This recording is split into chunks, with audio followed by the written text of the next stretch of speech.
Bonjour à tous. Alors, nous sommes bien sur la chaîne LDA, les Dames Africaines. Et aujourd'hui, nous sommes dans l'émission Ma Case, Ma Déco. C'est une émission qui va nous parler de décoration intérieure, d'aménagement intérieur, de construction. Alors, donc, je vous invite à suivre la visite. C'est parti.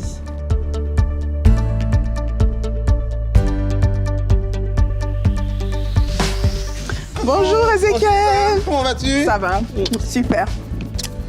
Bienvenue. Mais merci beaucoup. Donc, oui, ça va super. Très content d'être là. Le site est magnifique. Moi aussi. Voilà. On a une belle vidéo là. Exactement, exactement. Donc, nous sommes chez toi aujourd'hui pour l'émission Ma Case, Ma Déco, pour que tu nous parles de ta déco. Bienvenue. Merci beaucoup. Allez, je t'invite à rentrer.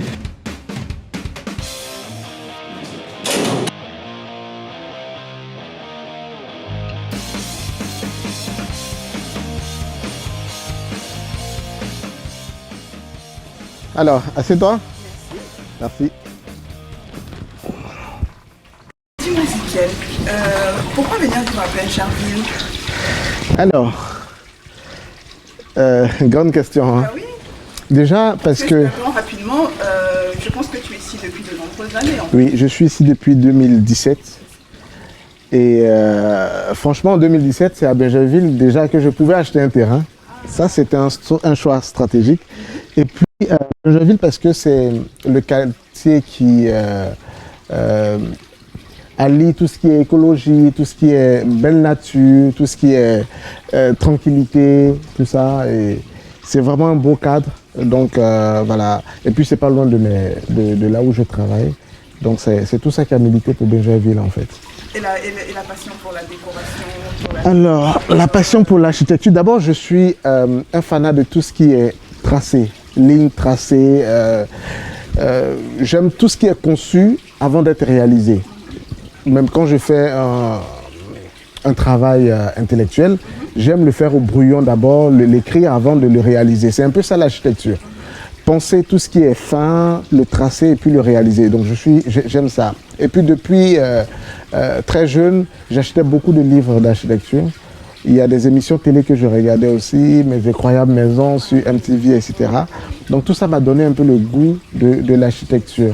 Je suis quelqu'un je suis passionné. Quand j'aime quelque chose, j'y vais à fond. Et donc tu as été tellement passionné par l'architecture que tu as fini par être un peu dans le domaine Oui, j'aime beaucoup. Alors on dit qu'on aime investir dans la pierre. J'aime beaucoup tout ce qui est construction. Et déjà, j'ai réalisé cette maison-là et puis je me suis dit pourquoi pas, parce qu'il y a des amis à qui je donne beaucoup de coups de main dans la réalisation de leurs projets. Du coup, je me suis dit pourquoi ne pas investir dans la construction, et ça m'a permis de réaliser des petites choses. Tu fais de la promotion immobilière? Oui, en quelque sorte. Ce n'est pas de grande envergure, mais ce sont des maisons 2, 4, et puis bon, on les revend, on construit, on les revend. Oui. Quand vous voyez la qualité de la maison ici et puis la qualité des finitions, je pense que vous pouvez sans crainte vous tourner vers ce que Ezekiel va vous proposer dans ses promotions. Et donc pour revenir un petit peu à la maison ici, est-ce que tu étais passé par un architecte? Est-ce que les plans, parce que c'est quand même assez particulier comme architecture? Exactement. Alors déjà, la contrainte administrative voudrait qu'il faut un permis de construire pour construire ce type de bâtisse. Donc il faut forcément passer par un architecte pour faire le dossier de permis de construire. Mais la maison, je l'ai pensée. Et c'est ce que je voulais, que l'architecte a mis en langage d'architecture, qu'il a traduit. Tu l'as dirigé? Je l'ai dirigé. Non, pas vraiment. Je lui ai dit que je voulais ces hauteurs de plafond, ce niveau de maison, ces choses-là. Voilà, exactement. Et lui, moi, n'étant pas technicien, lui, bien entendu, il a traduit dans son langage scientifique. Pour un profane ou pour quelqu'un qui n'est pas spécialiste, tu peux vouloir des choses, mais qui techniquement ne sont pas réalisables. Je vous montrerai tout de suite, pour avoir cette hauteur de plafond, il a dû avoir beaucoup de discussions parce qu'il ne fallait pas avoir de poteaux dans le salon, tout ça, ouais, c'est ça. Et j'imagine qu'après, dans la conduite de la maîtrise d'ouvrage aussi, il faut les bons artisans. Exactement, exactement. J'ai travaillé avec un ami qui m'a aidé à réaliser la maison. C'est quelqu'un Hervé Patrick, que je salue, Monsieur Kwame, que je salue au passage, qui est passionné aussi, mais lui c'est le génie civil, très calé dans le bâtiment. Voilà. Et donc, il m'a aidé à faire ça. Donc, une fois que le bâtiment est sorti de terre, comment ça s'est passé pour la suite? Est-ce que tu t'es projeté tout de suite dans le style de décoration? Alors j'aime beaucoup la décoration, j'aime l'architecture aussi. Même pour la décoration, à l'origine, j'ai fait appel à Isabelle K, qui est spécialiste dans tout ce qui est finition de chantier, dans l'aménagement intérieur, pour faire des courses, parce qu'il y avait des choses qu'on ne pouvait pas avoir ici, notamment un lustre qu'elle m'a aidé à trouver. Je me rappelle l'histoire de ce lustre. C'est ça. Ça remonte à quelques années. Quelques années, 2017. Le cahier des charges était précis, mais en même temps pas précis. C'est-à-dire qu'il m'a dit, je veux quelque chose qui fasse waouh. Ouais, exactement. Mais qui ne soit pas ostentatoire. Exactement. Ça devait être la plus belle pièce de la maison, mais pas aussi pas extravagant. C'est ça. Et moi, j'ai passé. Et il fallait faire l'importation des meubles. Et comme Isabelle K est spécialiste là-dedans, elle a fait des courses à Paris et puis elle nous a ramené des choses. Mais ça a changé entre-temps, hein, voilà, ça a changé, ça a beaucoup changé. Il y a eu de la modification parce qu'Ezekiel aime beaucoup changer. Changer, absolument. Ça donne l'impression qu'on est toujours dans une nouvelle maison, exactement. C'est ça. Mais oui, je parle aussi rapidement pour moi, ça a été un magnifique projet parce que j'avais quasiment carte blanche sur la déco. Bon, après, il fallait respecter l'esprit de la maison. On est tous une villa californienne, donc la décoration à l'intérieur doit suivre. On n'allait pas aller mettre des choses rustiques alors qu'on est sur une architecture plutôt moderne. Donc, ça a été une très belle expérience pour moi de courir les magasins à Paris et puis tout mettre dans un conteneur et tout aménager, tout à neuf, quoi. C'était magnifique. Tout ça, c'est bien beau de parler, mais je pense que nos téléspectateurs ont envie de voir la maison. Je suis sûre qu'ils trépignent d'impatience, donc on va commencer la visite et je vous retrouve tout de suite, enfin nous vous retrouvons tout de suite dans la cuisine pour la première pièce que nous allons voir. Là, on est dans la cuisine. Elle a été réalisée par Delta Cuisine. Super. Ouais. Ah oui, je connais, je vois très bien, j'ai déjà travaillé avec eux. C'est ça. Et donc ça, c'est un plan de travail en quartz, donc bicolore, noir, gris et blanc. Alors ça, c'est du quartz, c'est pas du granit de l'autre côté? Non, c'est du quartz aussi. C'est du quartz aussi. De très beaux matériaux, de très belles finitions, autobloquantes, tout ça. Avec des plaques chauffantes. Voilà, des plaques chauffantes. Et puis voilà, beaucoup de rangements. Il y en a beaucoup ici. Exactement. Les enfants peuvent prendre leur dîner, exactement. Voir pendant que maman cuisine. Exactement. C'est une cuisine qui est très bien pensée. C'est ça. Et je suis très contente de vous montrer ça aujourd'hui parce que on a l'impression des fois qu'en Afrique on n'a pas de belle cuisine chez nous. Alors que de plus en plus ça rentre vraiment dans les mentalités d'avoir une très belle cuisine européenne comme on dit, parce qu'en général dans une maison on a la cuisine européenne et la cuisine africaine dehors pour pouvoir piler les foutous. Hein. Donc je pense qu'ici on ne pile pas le foutou. Non, on ne pile pas le foutu. Alors Ezekiel, je pense qu'à un moment tu souhaitais une cuisine ouverte. Exactement. Et pourquoi tu as eu cette envie Alors, c'était l'inverse. Dans le plan, la cuisine était ouverte. Okay. Et après, j'ai mis le mur. Donc, ce mur-là, s'il tombe, on a la vue sur le salon. Après, ça a été beaucoup de discussions avec madame. Parce qu'on voulait quand même que la cuisine soit un peu intimiste. Voilà, c'est ça. Bon, après, c'est vrai que la cuisine ouverte, c'est très à la mode, mais c'est tout un style de vie aussi. Il faut être sûr que dans ses habitudes au quotidien, on va pouvoir la supporter. Exactement, et l'assumer. Et l'assumer, c'est ça. Parce que ça veut dire que tout le monde qui entre dans le salon voit tout ce qui se passe dans la cuisine. Donc exactement. Moi, je pense que les deux options sont très bien. Oui, ça peut se... Oui. En plus, il y a une possibilité même de faire une verrière si on ne souhaite pas. Exactement.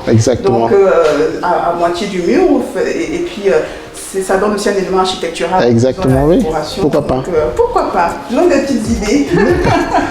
Et maintenant, je vais te montrer le salon, la salle de vie, qui a changé beaucoup de fois. C'est vrai. Voilà.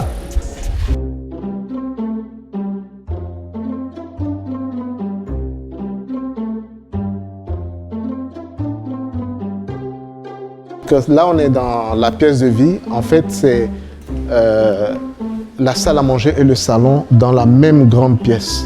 Voilà. Qui communique directement avec la cuisine. Donc ça, c'est le mur de la cuisine. S'il tombe, la cuisine est ouverte.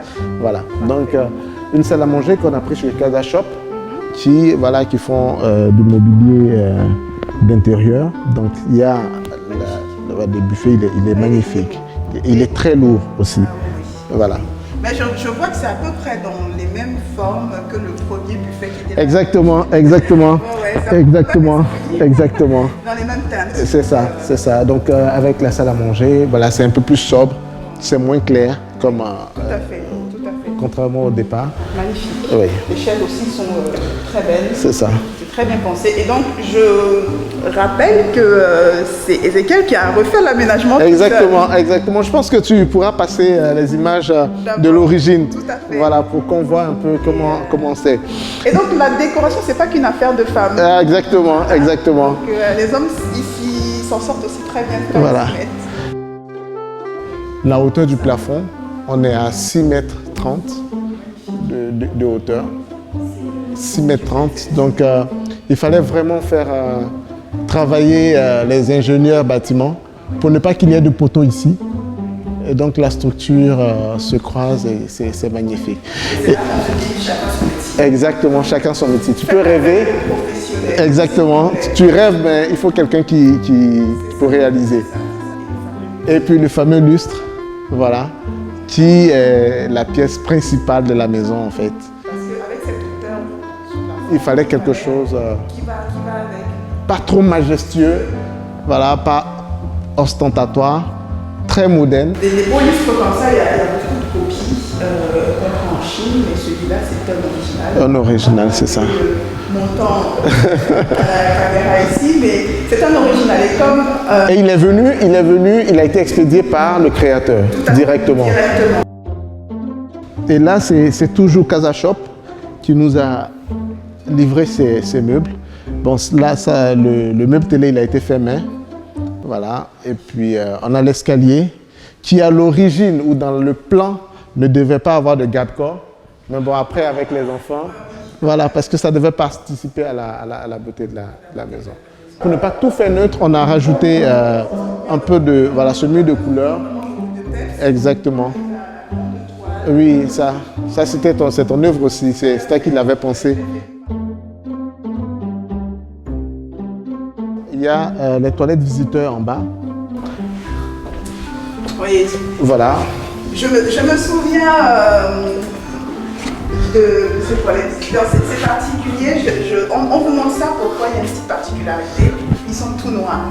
Et en fait, c'est vrai que c'est une couleur qu'on n'ose pas forcément utiliser en décoration intérieure, surtout en Afrique, je précise, surtout en Afrique, parce que bon, il y a un peu de tabou, de mysticisme. Je vais vous montrer que dans une petite pièce comme les toilettes, on peut se permettre, parce qu'on n'y passe pas beaucoup de temps, donc on n'a pas de risque de se lasser. Voilà. Et ce qui est bien quand on a des clients comme Ezekiel, c'est qu'ils sont ouverts d'esprit et ils adhèrent. Donc vous voyez là, avec ce magnifique papier peint, irisé avec plein de détails.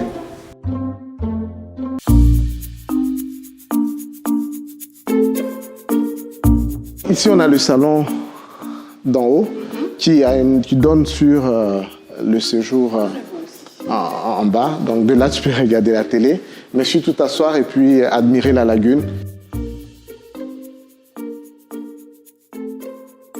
Ah, c'est sûr que le fauteuil, là, il invite à s'asseoir. Hein. Exactement. Ça, et puis juste se perdre dans le paysage. Voilà, donc ici, on a essayé d'immortaliser un peu tout le projet, depuis l'acquisition du terrain. Et on a mis les dates, 2015. Ah oui. On a commencé les travaux le 8 janvier 2016. Avec l'heure donc, précise. Oui, c'est ça, à 11h23 avec toutes les étapes. Voilà, jusqu'à la finition, en août 2017. Donc le chantier a duré 2 ans. Oui, un an et demi, oui, c'est ça, 18 mois. Fin novembre, voire me dire décembre 2016. Ah non, de janvier 2016, bon, oui, voilà. La pose de la première pierre. Et à août 2017. Voilà. Donc ça, c'est une magnifique idée aussi. C'est ça. Ça permet de conserver de bons souvenirs. C'est la basilique qui m'a inspiré. Pierre Fakouri a fait ça à la basilique. Oui. Et bon, voilà l'extérieur qui est pour moi aussi une pièce de la maison. On a la piscine qui est sur la terrasse, mais qui est à débordement. Tout à fait. On a l'impression qu'elle ne s'arrête jamais. Exactement. C'est une piscine à débordement. Exactement. Ne faites pas les piscines pour décorer vos maisons. Voilà, il faut en profiter. Il faut en profiter, surtout qu'il fait chaud. Exactement. Donc, comme aujourd'hui, on a le soleil, ben, ce sera... C'est quand même super agréable d'avoir une piscine à la maison en Afrique. C'est la classe, on va le dire. Et puis une pergola avec un beau salon d'extérieur. Voilà, ça, c'est fait localement? Oui, c'est fait localement. Sur la route de Bassam, on a... Ils ont aussi du talent, nos artisans. Pour moi, il faut très souvent changer en fait la décoration d'intérieur, même la peinture. Ce n'était pas la peinture d'origine, elle a varié, c'est la 3e peinture. Ça te donne l'impression d'être dans un endroit nouveau. Voilà, et puis ça fait changer les humeurs aussi. Un petit mot pour la fin, Ezekiel. Est-ce que tu as un conseil à donner pour réussir sa décoration d'intérieur? Alors, dans la vie, on n'est pas tous mécaniciens, on n'est pas tous menuisiers, on n'est pas tous juristes. Il faut confier la décoration aux décorateurs. À ceux qui en font leur métier, ils en ont la connaissance et ils peuvent vous aider, vous guider, même si voilà, vous en avez aussi des capacités, mais il faut s'associer à eux. Moi, j'aime l'architecture, j'aime la décoration. Même pour avoir un travail réussi, j'ai dû faire appel à Isabelle pour parachever cette œuvre. Faites comme moi et puis solliciter des professionnels. Merci. Ben, je vous remercie et je vous dis à très bientôt pour une autre émission Ma Case, Ma Déco, une autre visite et d'autres conseils de décoration. Bye bye.